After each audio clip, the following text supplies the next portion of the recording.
What's going on, ladies and gentlemen? My name is Music Gunner, bringing you all the Week 5 of the Eon World Trophy, where we, the Bullet Punch Club, are going to be going up against none other than our good friend Shuckleking. Actually, no, I think it's probably Week 6, but it's whatever. But yeah, in all seriousness, I sincerely apologize for the wait in regards to these matches getting uploaded, guys. Unfortunately, a few old problems ended up returning in regards to my laptop and other things, so my time was pretty much spent on fixing all those things, but rest assured, things are more under control now, so yeah, don't worry about it. And another thing that I want to say before I get into this would have to be the fact that as I am recording all of this right now, I'm going to guarantee each and every single one of you right now that the remainder games are most certainly going to be uploaded in these next upcoming days, so there won't be any wait time. For it. That much I can assure you. So yeah, as far as Shuckleking goes, he is very much a proper Draft League battler and at the same time a huge supporter of the Uzi Gunner and the BPC. I don't know why I just referred to myself in third person, but basically all you need to know would have to be the fact that I respect the hell out of this man. He genuinely is a really good guy through and through, and seriously, I can't say enough good things about him. So yeah, I'll be sure to leave his links in the description down below. Feel free to check him out. So yeah, as far as this team goes, you should be able to see that here and now, and just from team preview alone, it is as clear as day that he does possess a decent chunk of threats in his Aegislash, his Snorlax, his Acelgor, his Clefable, his Rhydon. I seriously don't want to face this squad, good God almighty.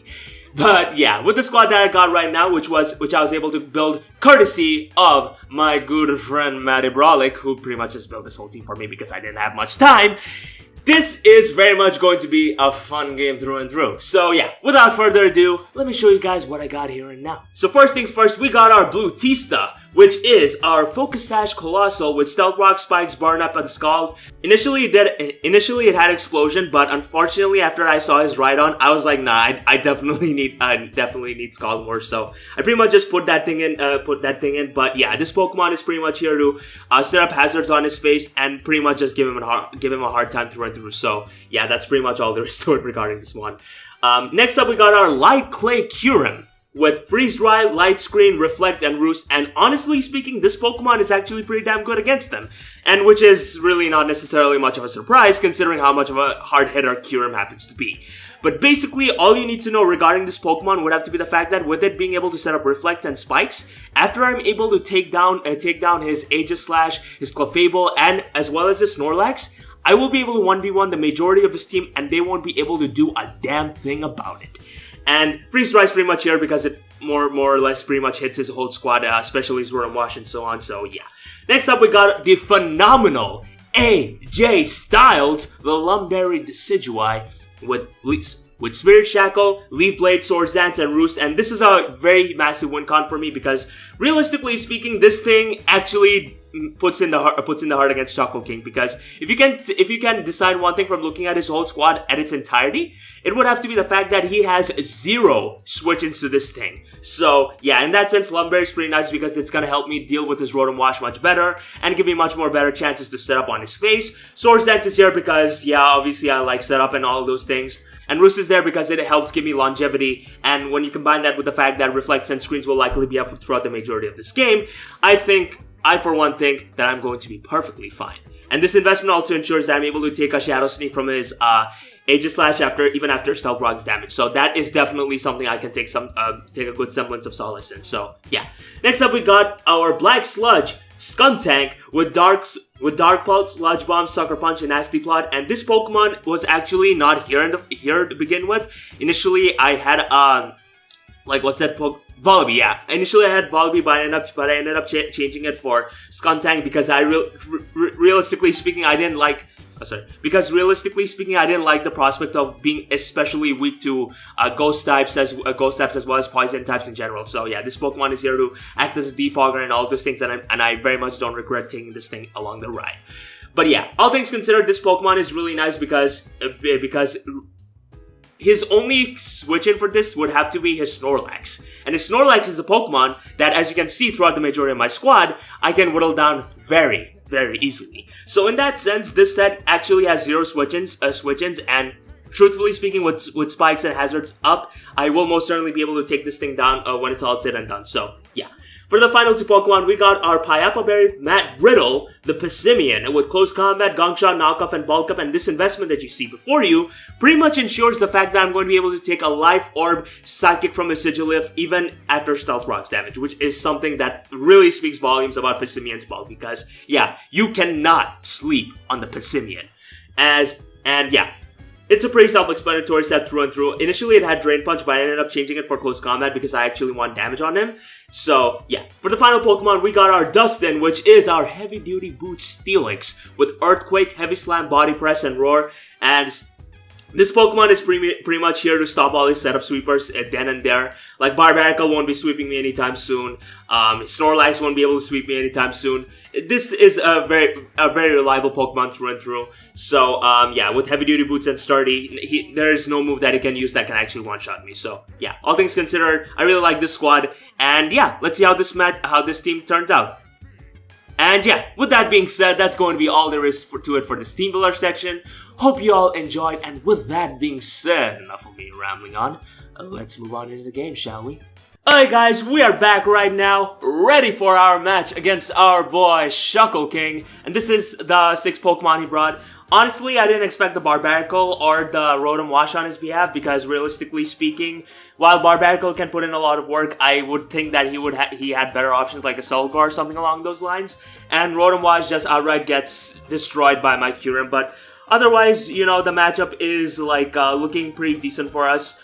Now, lead-wise, I could lead off with my Kyurem and set up my screens turn 1, but I like making my own life harder for myself. So, I'm going to just lead off with my Colossal and set up my Stealth Rocks, because realistically speaking, that is the role it's playing for this match. And like, the sooner I'm able to set up my Stealth Rocks, the sooner I'm able to find out his Clefable set, and the sooner I'll be able to go on from there. So, yeah. Here, I am just going to opt to get my rocks up, honestly. Because considering the fact that I happen to be in Rock the Focus Sash and I'm Steam Engine, I will most certainly be able to set up my Stealth Rocks at, as a letter of Spike afterwards. And I don't really think that you have the best sort of like defogging options other than like your own Rotom Wash, of course, but really it doesn't matter. I am just gonna go out into my Kyurem here. If you want to defog, you can be my guest, really. But yeah, he's actually just gonna have to go for a Hydro Pump, and this is pretty sick because right now what I can do is just pretty much opt to set up a light screen here. Yeah, I'm gonna be able to set up a light screen here and pretty much be able to go on from there. Because realistically speaking, your Clefable cannot do anything to me anytime, any place, anywhere, and I should be fine. Or you know what, alternatively, I could just set up a Reflect, yeah. I'm gonna set my Reflect up here and now and pretty much be able to identify exactly what your immediate response to this thing is. Because considering the fact that I happen to possess the Light Clay, I will be able to take on most of your variants pretty well. As yeah, out comes the Clefable. Honestly, I could care less about this thing. In fact, you know what? Let me run a calc real quick. And since we're doing this on Showdown, because unfortunately we are not being able to emulate this because Shuckle is unfortunately going through some issues right now back at home, we are gonna have to do this here. Moonblast will do 30, but if he's like 252, Timid, Life Orb, it's gonna do like 40-ish. In either case though, I think I'm fine by just setting up a light screen. Yeah, I'm just gonna do that here.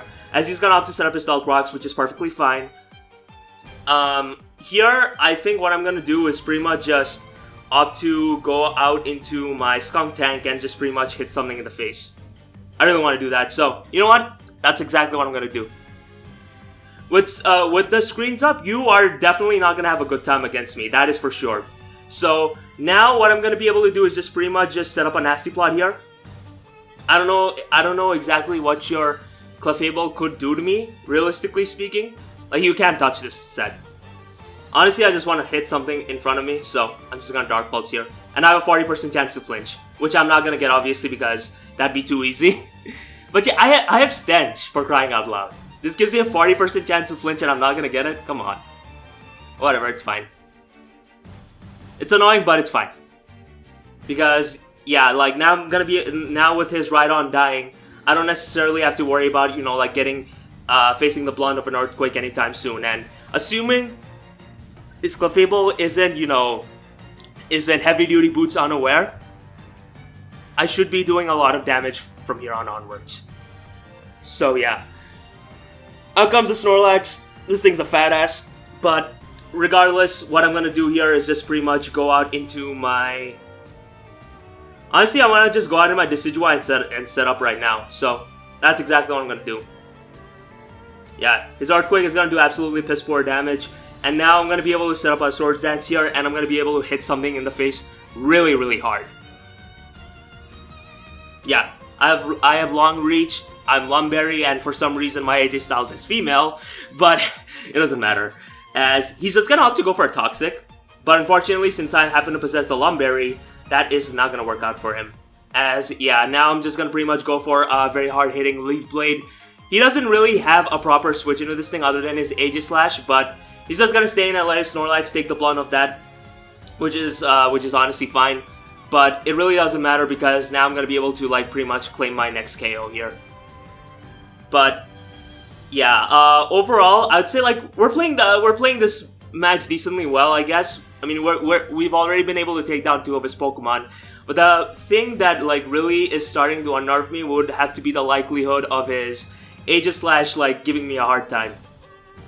For example, like Aegis Slash is not gonna be able to sweep me, so as long as I have my Snorlax with so as long as I keep my Steelix around, but at the same time I'm also risking the likelihood of his Barbarical being able to sweep me as well.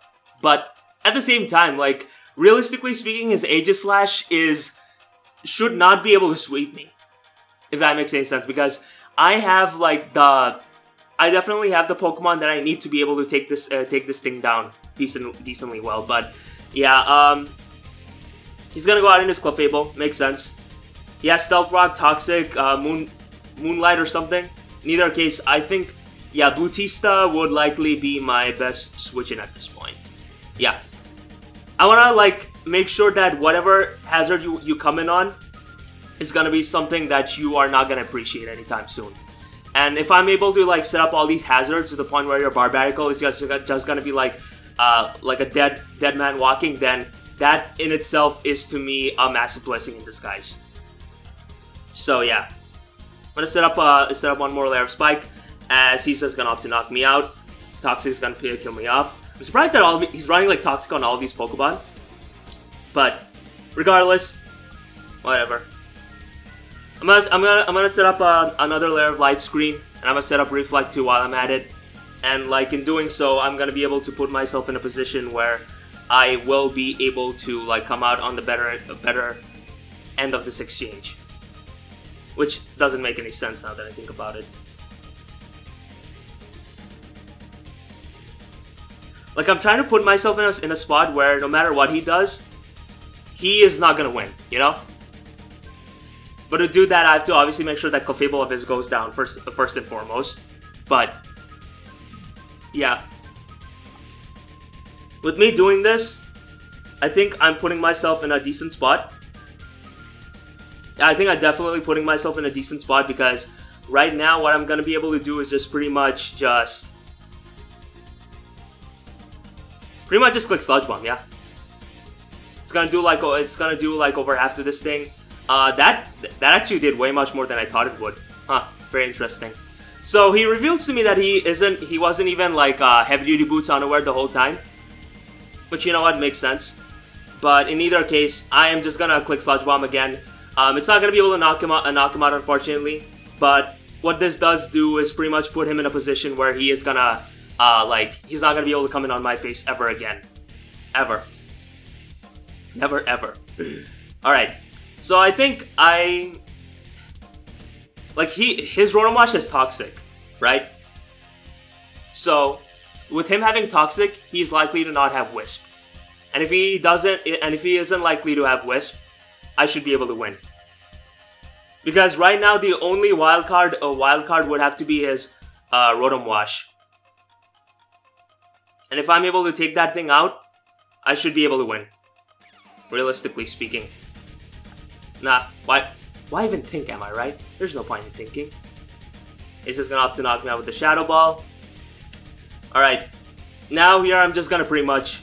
I mean, I'm defined to the core, so even if you click that King's Shield, it's not gonna work. It's not gonna work out for you. It really isn't. And with screens up, this game should be near its end. Although I'm not really sure if I'm gonna be the one that's gonna be winning. But we'll try.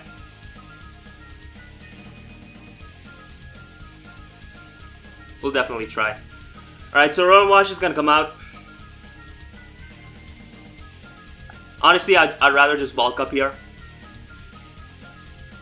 And I outspeed this thing too, to top it off, so yeah. Hydro Bomb doesn't do anything. Wow. Actually, yeah, to make sure I win this game, I'm just gonna knock into CC and that should be game. Pretty much. Yeah. I'm gonna knock into CC and wait, hold on a second. Like I'm being very careful here, guys. Very, very careful. Alright, I think that should be game. Because I do have the heavy duty boots and I am sturdy as hell, so this should be game. Overall, I apologize if the narrate. Are you kidding me? No. Oh, okay, cool. Thank God. Thank God. Alright, this close combat is gonna be able to knock him out, and yeah. Holy shit, that was actually terrible. Alright. This should be game right now because since I do happen to possess the heavy duty boots and sturdy, which I've pretty much mentioned like over 5,000 times right now, I should be able to win the game here. Unless of course I am miscalculating something very big, but in either case, let me just make sure. Yeah. The Steel Legs versus Barbarical. Stealth Smash Sweeper. Okay with them. Stealth Rocks. 2 layers of spikes. Body Slam is a guaranteed 2-hit KO. 68.8% chance. You gotta be kidding me, man. Okay, but he's Shuka Berry. But without the Shuka Berry, what is he? So, oh wait, that doesn't even kill? Are you serious? No! Oh my gosh. You gotta be kidding me. No! Oh my god! Oh god. Should have calced.